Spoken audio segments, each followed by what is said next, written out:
Gözlerim kan çanağıydı, yüreğim yangın. Sabahın sehrinde canım pusuya düştü.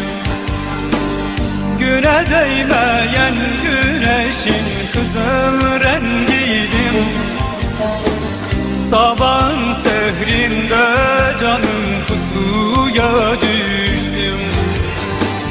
Güne değmeyen güneşin kızıl rengiydim. Sabahın sehrinde canım pusuya düştüm. Sabahın sehrinde gülüm pusuya düştüm.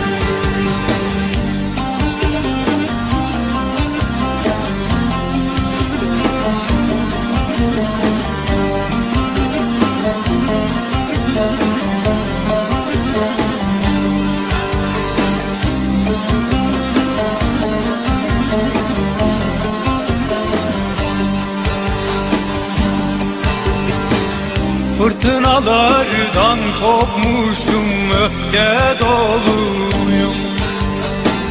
Kavganın ateşiyim, sevda doluyum. Özgürlüğe susamış halkın ufkuyum. Sabahın sehrinde canım pusuya düştüm.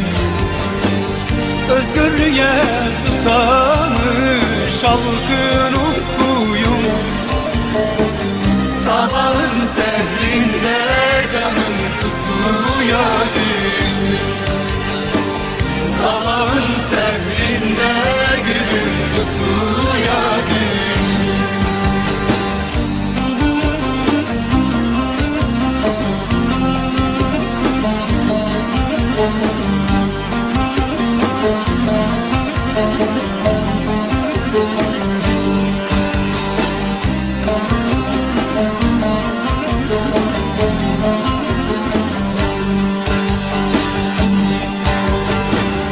Çığlığım karışıyor kurşun sesine.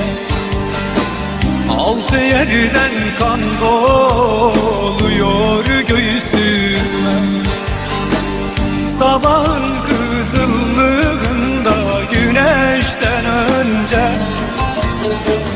Sabahın sehrinde canım pusuya düştüm.